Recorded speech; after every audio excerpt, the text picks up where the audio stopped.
Assalamu alaikum everyone. This is Michelle Akram over here. I'm from 44th Common and 47th Common. I got allocated to Pakistan Railways when I gave my first attempt in 2015. And then I wanted to improve my group, so I gave another attempt in 2018 and I was allocated to Inland Revenue Service FBR. And I'm currently posted in Gujranwala. So today we will be discussing about the common mistakes that students make while attempting the paper of public administration. तो बहुत छोटी छोटी common mistakes हैं जो कि आप लोग कर देते हैं जब आप लोग पेपर अटेम्प्ट कर रहे होते हैं, इवन दो सब पढ़ के जाते हैं, सबकी नॉलेज बेस बहुत ज्यादा होती है, बट पेपर अटेम्प्ट करते हुए आप आंसर को उस तरह रिप्रोड्यूस नहीं कर सकते हो जिसकी वजह से मार्क्स कम मिलते हैं. So if you guys want to score more than 80 marks, these are some common tips that you need to adopt in order to avoid those mistakes. तो जी सबसे पहले तो let's move on towards the mistakes that you all make and then we'll discuss them one by one. पहली जो mistake है वो तो ये है कि जी ऑब्जेक्टिव पे बहुत ज्यादा फोकस होता है. देखिए हम लोगों ने एक चीज याद रखनी है कि जो आपका ऑब्जेक्टिव है वो 20 मार्क्स का है और अगर आपने सब्जेक्टिव की तैयारी अच्छे तरीके से की हुई है तो आपका ऑब्जेक्टिव ऑटोमेटिकली उसमें कवर हो जाएगा. तो उसके लिए अलग से एमसीक्यूज वगैरह के रट्टे लगाने की जरूरत नहीं है. कुछ बेसिक कॉन्सेप्ट्स हैं बेसिक टॉपिक्स के जो कि आपके सारे सब्जेक्टिव में कवर हो रहे हैं. जिस तरह आप फर्ज करें कि आपका पब्लिक एडमिनिस्ट्रेशन का फादर कौन है, who is the father of public administration, तो वुड्रो विल्सन है. ठीक है, तो ये चीजें जो हैं हमारी सारी कवर्ड हो जाती हैं सब्जेक्टिव पोर्शन में. तो इसके लिए अलग से तैयारी करने की इतनी ज्यादा बुक्स के रट्टे लगाने की जरूरत नहीं होती क्योंकि स्टूडेंट्स अक्सर 4-4, 5-5 बुक्स खरीद के आते हैं सब्जेक्टिव के पॉइंट ऑफ व्यू से जिसमें से उन्होंने ऑब्जेक्टिव की तैयारी करनी होती है. सो उसकी जरूरत नहीं. अगर आपके पास कोई एक भी अच्छी बुक है तो दैट्स मोर देन इनफ. और दूसरा ये कि खाली बुक पे रिलाई नहीं करना, वो बुक सारे लोग पढ़ रहे होंगे. ठीक है, आपने अपने पेपर को दूसरों से डिफ्रेंशिएट करना है और उसके लिए इंटरनेट पे रिलाई करें. ठीक है, क्योंकि there is no one perfect book for public administration.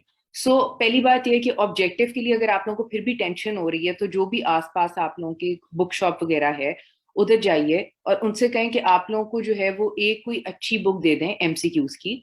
ठीक है, जिसमें पास्ट पेपर्स वगैरह सॉल्व हैं पिछले 10-15 साल के.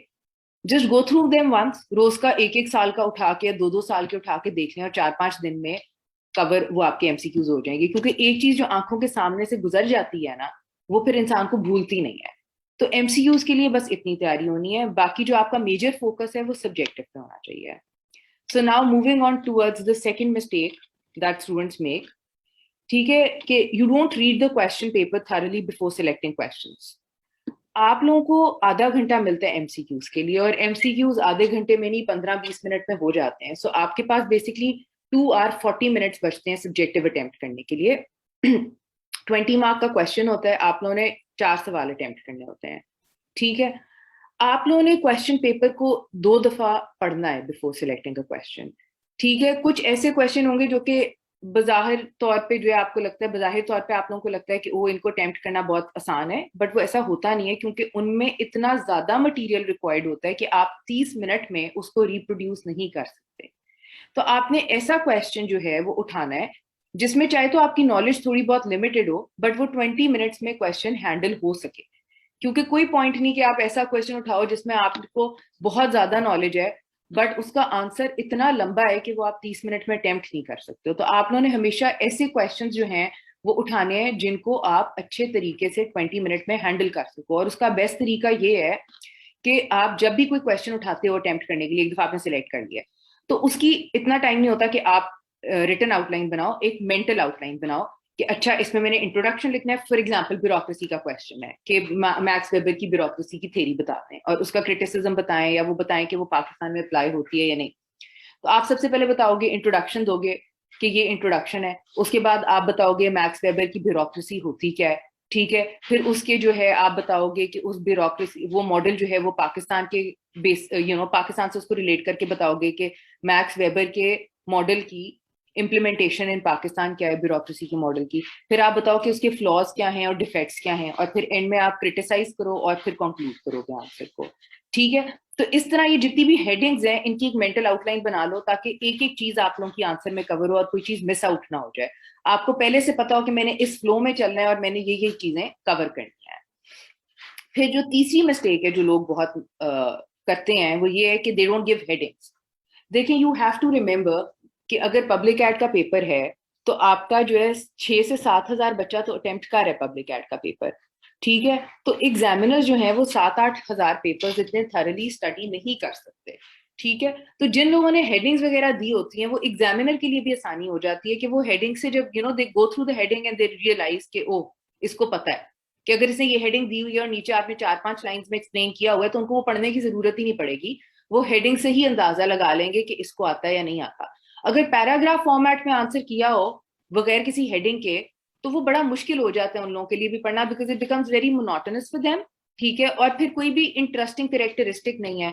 डायग्राम्स डालें, ऑर्गेनोग्राम्स डालें। फॉर एग्जाम्पल, अगर आप लोगों को क्वेश्चन आए कि फेडरल और प्रोविंशियल स्ट्रक्चर क्या है गवर्नमेंट का, आपकी पाकिस्तान की गवर्नमेंट का फेडरल और प्रोविंशियल दोनों ऑर्गेनाइजेशन स्ट्रक्चर, तो उसमें ऑर्गेनोग्राम डालें, ठीक है। तो अपने आंसर को हेडिंग्स और डायग्राम्स डाल के, ऑर्गेनोग्राम्स डाल के बेहतर करें। क्या पता आपने वो डायग्राम्स ना बनाए हो, हेडिंग्स ना बनाए हो, और आपने उस तरह जो आंसर अटेम्प्ट करना था आपने पैराग्राफ फॉर्मेट में उससे 1000 गुना ज्यादा बेहतर आंसर अटेम्प्ट किया और ज्यादा मटेरियल डाला हो, ज्यादा इंफॉर्मेशन डाली हो, but you will still get less marks because your answer doesn't stand out. They don't have time to read each and every word of every answer, ठीक है ना, in every paper. So in order to differentiate your paper, you have to insert headings, subheadings and diagrams. ठीक हो गया।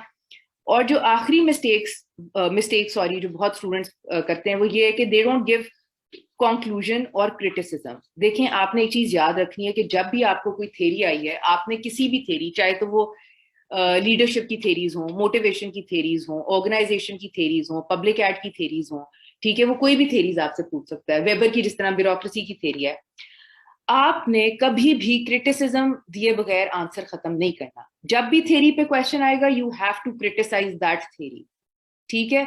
आप चाहे तो उसकी अगर थोड़ा बहुत आप उससे रिलेट कर सकते हो तो थोड़ा उसके एडवांटेजेस भी बता दो, but you have to, it can be positive criticism और negative criticism, but you have to give a para of criticism with the heading of criticism, ठीक है। और जहां तक कंक्लूजन की बात है, बहुत से लोग कंक्लूजन नहीं देते। If you will not conclude your answer you not get marks, no matter what. आपने चाहे तो जितनी मर्जी इंफॉर्मेशन उसमें डाली हो, जितने मर्जी अच्छे तरीके से आपने आंसर अटेम्प्ट किया हो, अगर आप लोग कंक्लूजन नहीं दोगे तो आप लोगों के ऑटोमेटिकली मार्क्स जो है वो डिडक्ट होंगे, ठीक है। दूसरी चीज जो आप लोगों ने याद रखनी है वो ये है कि इंट्रोडक्शन की हेडिंग नहीं होती। जो आपके आंसर का पहला पैरा है दैट्स योर इंट्रो, उस पे ऊपर इंट्रोडक्शन की हेडिंग नहीं देनी। बाकी जितने भी पैराज हैं कंक्लूजन तक उनकी हेडिंग आएगी, कंक्लूजन की भी हेडिंग आएगी, बट इंट्रो की हेडिंग नहीं होती है। सो ये चीज आप लोगों ने याद रखनी है कि कभी भी इंट्रोडक्शन की हेडिंग नहीं देनी है, बाकी हर चीज की हेडिंग होती है। सो ये कुछ कॉमन मिस्टेक्स हैं, these are very minor mistakes. अगर आप लोग ये मिस्टेक्स ना करो तो you can easily score more than 80%, 80 marks in your public administration paper. I am really hopeful कि ये जो मैंने आप लोगों को बताई हैं चीजें, आप लोग ये इन पे you'll work on it and these would help you in your paper. So good luck with your paper. See you guys. Take care.